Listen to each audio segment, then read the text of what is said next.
Bismillahirrahmanirrahim. Assalamualaikum warahmatullahi wabarakatuh.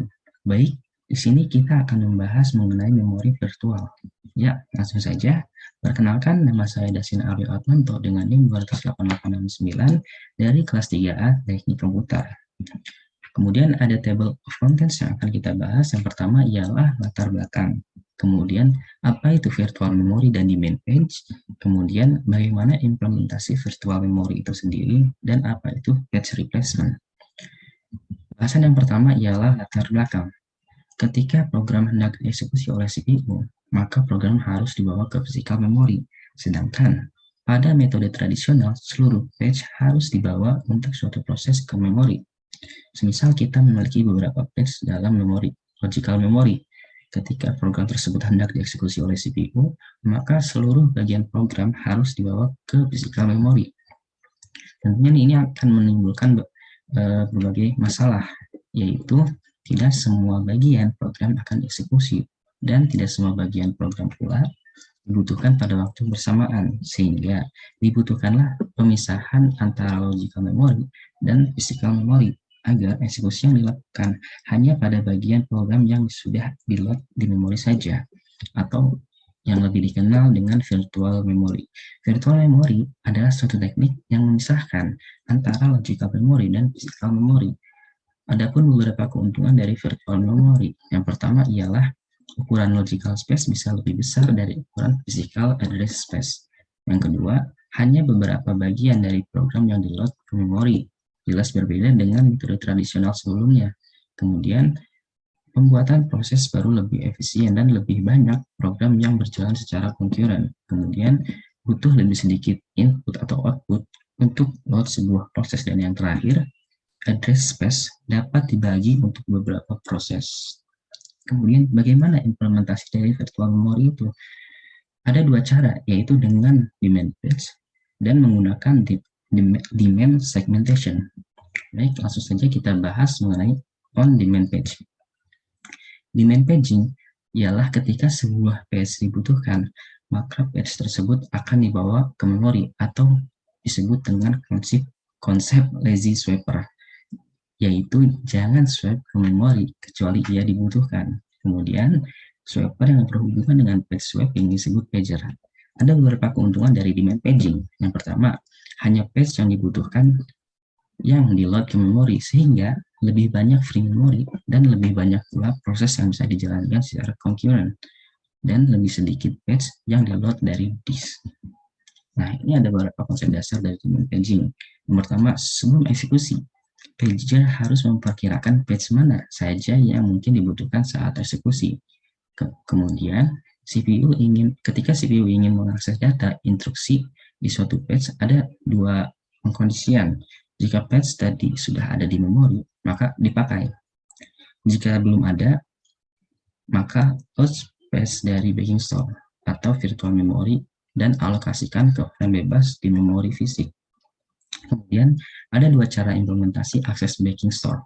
Yang pertama, bawa seluruh program ke partisi swap.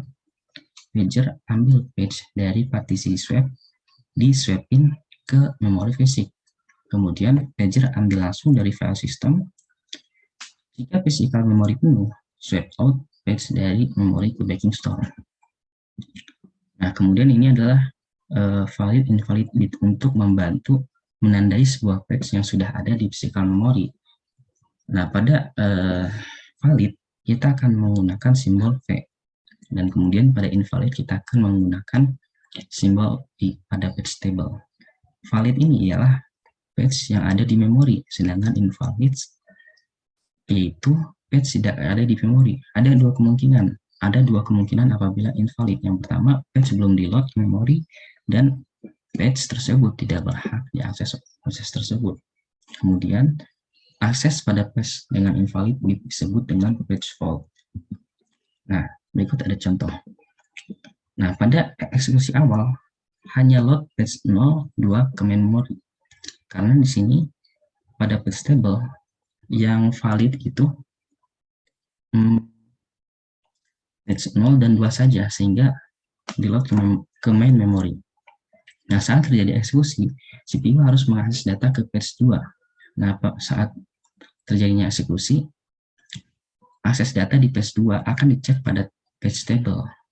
Akan dicek, dan ternyata page 2 itu valid. Nah, kemudian akses langsung physical memory. Langsung dipindahkan yang tadinya 4 di sini akan dipindahkan ke frame 4, yaitu C.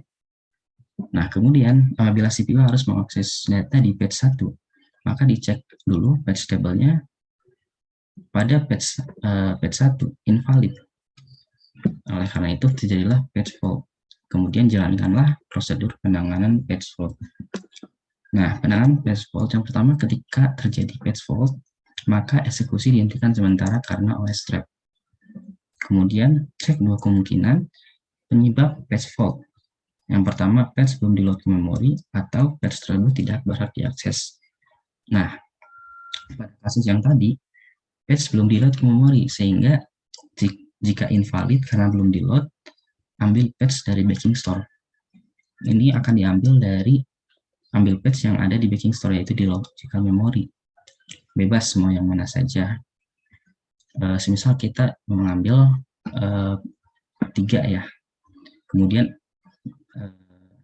pindahkan page ke frame bebas di sini, jadi bersih 3, dan kemudian reset page table. Nah, kemudian table ini akan direset dan tadinya ini kosong dan invalid berubah menjadi 3 dan valid, sehingga pada physical memory langsung diakses bahwa pada page 3 ini berisi B, seperti itu. Kemudian di restart instruksi.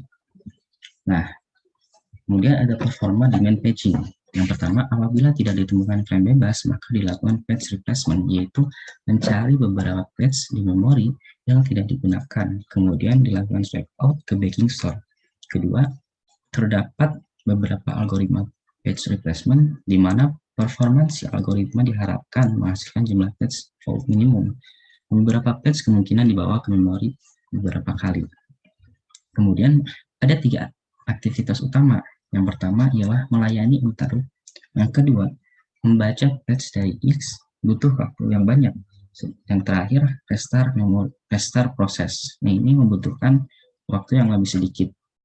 Nah, pada page fault ini, rate-nya ialah 0, kurang dari sama dengan P, dan kurang dari sama dengan A. Nah, jika P sama dengan 0, maka tidak ada page fault. Jika P sama dengan 1, setiap referensi adalah page fault.